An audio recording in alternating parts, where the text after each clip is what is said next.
విష్ణుకుమార్ రాజు గారు మీరు కొంచెం క్లుప్తంగా మాట్లాడాలి సార్, ఎందుకంటే మీకు నో చెప్పడం కష్టం, అందుకని మీరే నియంత్రించుకుని క్లుప్తంగా మాట్లాడారు. అది కాదు అధ్యక్ష, ఇక్కడ ఎవరో ఎక్కువ మంది సభ్యులు లేరు, మీరు నాకు ఇస్తే క్యాష్ ఫిల్లింగ్ అని ఏమనుకోరు. ఇంకో బిల్లు ఉందండి, ఇది కాకుండా ఇంకో బిల్లు ఉంది,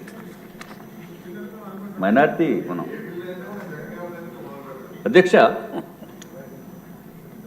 ఈ బిల్లు ప్రవేశపెట్టిన ఫైనాన్స్ మినిస్టర్ గారికి ధన్యవాదం తెలియజేసుకుంటూ, అధ్యక్ష ఒకటి మనం గుర్తుంచుకోవాల్సిన అవసరం ఉంది. ఎమ్మెల్యేస్కి, మంత్రులకి, ఇంకా మిగిలిన వారికి నో రిటైర్మెంట్ ఏజ్. 80 years అయినా మనం కంటెస్ట్ చేయొచ్చు, 75 సంవత్సరాలైనా చేయొచ్చు.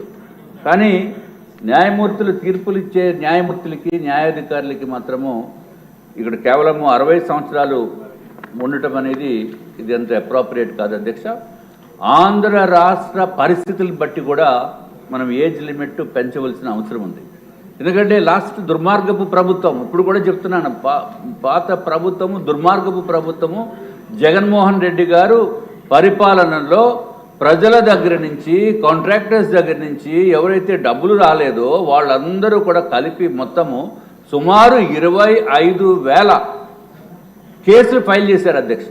ఆ 25,000 కేసులు అసలు ఎప్పటికి తీరుతాయి? వాళ్ళు బతుకున్న సమయంలో కేసుల నుంచి తీర్పులు వస్తాయా? మీరు ఇది కూడా మీ ద్వారా పయ్యావులు పేసోళ్ళు గారికి నేను విన్నపం చేస్తూ, అధ్యక్ష తప్పనిసరిగా ఇప్పుడే కొంటాల రామకృష్ణ గారు గౌరవ సభ్యులు చెప్పారు అధ్యక్ష, ఏజ్ 65 years వరకు ఇప్పుడు ఉన్న పరిణితులను బట్టి 63, 65 years వరకు ఎక్కడ కూడా ఇబ్బంది లేనటువంటి పరిస్థితి ఉంది అధ్యక్ష. కాబట్టి వారిది కూడా వారితో పాటు న్యాయాధికారులతో పాటు మిగిలిన డిపార్ట్మెంట్స్లో కొంతమందికి తక్కువ వయసుతోటే వారు రిటైర్ అయిపోవాల్సిన పరిస్థితులు ఉన్నాయి. మిగిలిన డిపార్ట్మెంట్స్ని కూడా కన్సిడర్ చేసుకోవాల్సిన అవసరం ఉంది అధ్యక్ష. తప్పనిసరిగా ఇంకొక విషయం సూచన అధ్యక్ష, మన ఆంధ్ర రాష్ట్రంలో 25,000 కేసులు ఉన్నాయి. కాబట్టి ఎవరైతే జడ్జెస్కి, న్యాయాధికారులకి ఇప్పుడు ఏజ్ లిమిట్ పెరిగిన వలన వారిని ఆంధ్ర రాష్ట్రం పైన ఉన్న కేసుల్ని, అంటే ఎవరైతే పాత ప్రభుత్వం పైన వేసిన కేసుల్ని కొంచెం తొందరగా వారందరినీ దీనిపైన పెడితే అధ్యక్ష, స్పెషల్ కోర్టు కింద ట్రీట్ చేసి పెడితే ఆ పాత కేసులు ఎవరైతే ఇబ్బంది పడుతున్నారో వారికి న్యాయం చేసినట్టు ఈ రాష్ట్ర ప్రభుత్వం కూడా న్యాయం చేసినట్టు అవుతుందని చెప్పి తమరి ద్వారా తెలియజేసుకుంటున్నాను అధ్యక్ష. అట్లాగే ఈ బిల్లు ప్రవేశపెట్టినందుకు ఈ పూర్తిగా మేము మద్దతు ఇస్తున్నాం అధ్యక్ష. తప్పనిసరిగా ఇది కన్సిడరేషన్లోకి తీసుకోవాల్సిన అవసరం ఉంది అధ్యక్ష.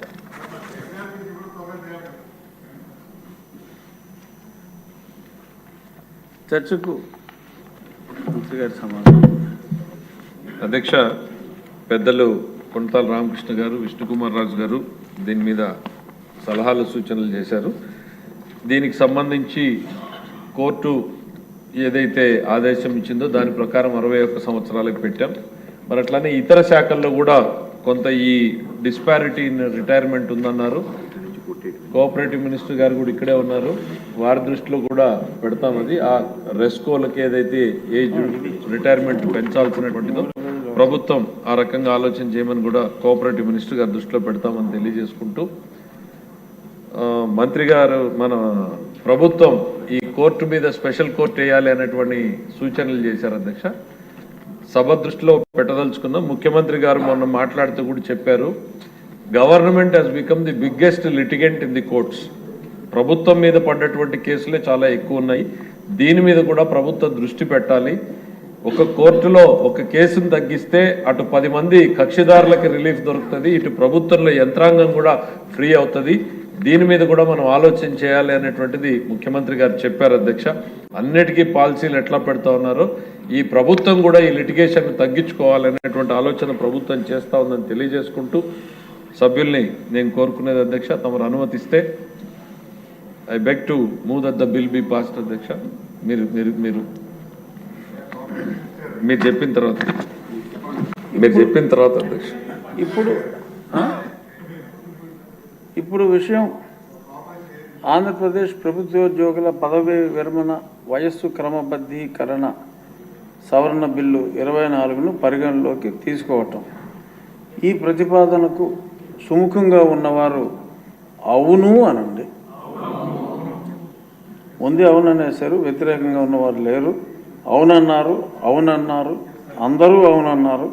కాబట్టి ప్రతిపాదన ఆమోదించడమైనది బిల్లు పరిగణలోకి తీసుకోబడింది. ఇప్పుడు క్లాజులపై